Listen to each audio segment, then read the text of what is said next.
You're listening to the Teaching Toolbox with Brittany and Ellie. Join them as they talk all things middle school.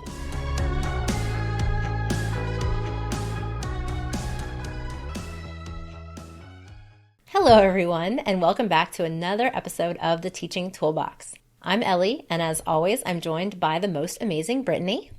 Hello.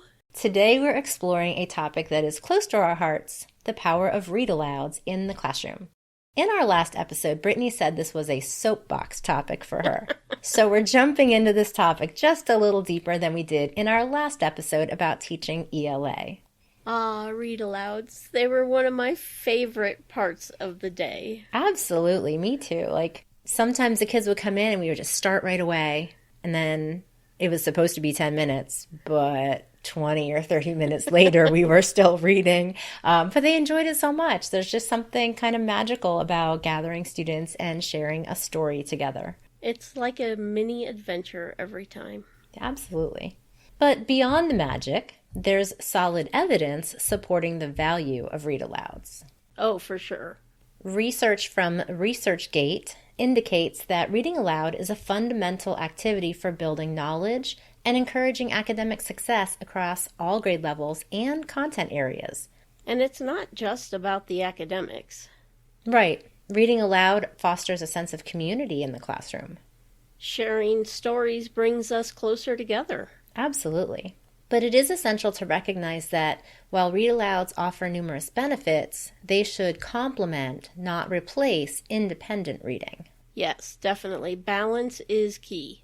So let's talk about how read-alouds are used in the classroom. Many think it's just about sharing a good book. And while that's part of it, there's so much more. Like building vocabulary, understanding complex sentence structures, and exploring character development and themes. To achieve this, it's effective to choose books that are a few grade levels above the student's reading level. Yes, students can comprehend spoken language at a higher level than they can read themselves. So presenting them with more advanced material challenges and engages them. Right. It's about stretching their minds and exposing them to some richer language. And let's not forget the joy of discovering new stories together. Absolutely. Now, for our listeners teaching grades 5 through 8, we've curated a list of read-aloud books that are a few levels above each grade level. Starting with 5th grade, here are some 8th grade level books. The Hobbit, Anne of Green Gables, The Giver. That was one of my favorites. Ender's Game, Percy Jackson and the Olympians, The Lightning Thief, The Hunger Games, The Maze Runner, and Divergent. I love so many of those. For 6th grade, you can consider some 9th grade level books like To Kill a Mockingbird, The Outsiders, Fahrenheit 451, The Book Thief, Treasure Island, Catcher in the Rye, The Old Man in the Sea, The Fault in Our Stars, and The Adventures of Huckleberry Finn. My class, when I read The Old Man in the Sea to them, would give a standing ovation at the end of it. Oh, wow. It was so, wonderful. Aww. They just loved that book. That's awesome. For 7th graders, these 10th grade level books are great options. 1984, Frankenstein, Jane Eyre, The Lord of the Flies, Wuthering Heights, The Scarlet Letter, Great Expectations, The Great Gatsby, The Odyssey, and The Secret Life of Bees. And for our 8th grade educators aiming to challenge their students, here are 10 books at an 11th grade reading level.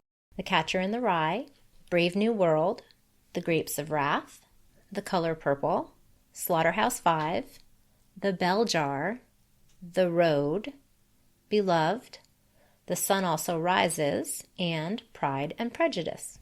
All of these selections offer rich narratives and complex themes to engage your students. Absolutely.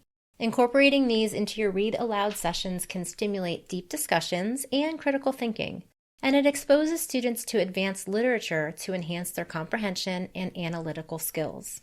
And remember, the goal is to just expose them. If you think the vocabulary is too risky, or this scene is too adult-themed, or that scene is too violent, then skip them. You're the teacher. The idea behind Read Alouds is that they'll hear the book and be exposed to the material in one grade, and then read it themselves 2 to 4 grades later when they are better equipped to handle the material that you skipped. Yes, thank you for adding that. I think that's really important. So, fellow teachers, let's make a commitment this week.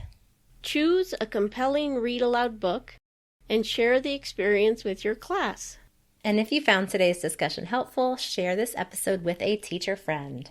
Together, we can inspire a love for reading in our students. Thanks for tuning in to the Teaching Toolbox. Until next time, happy teaching and happy reading. Bye. You just listened to the Teaching Toolbox. Follow them on your favorite platform for more episodes and share it with a friend.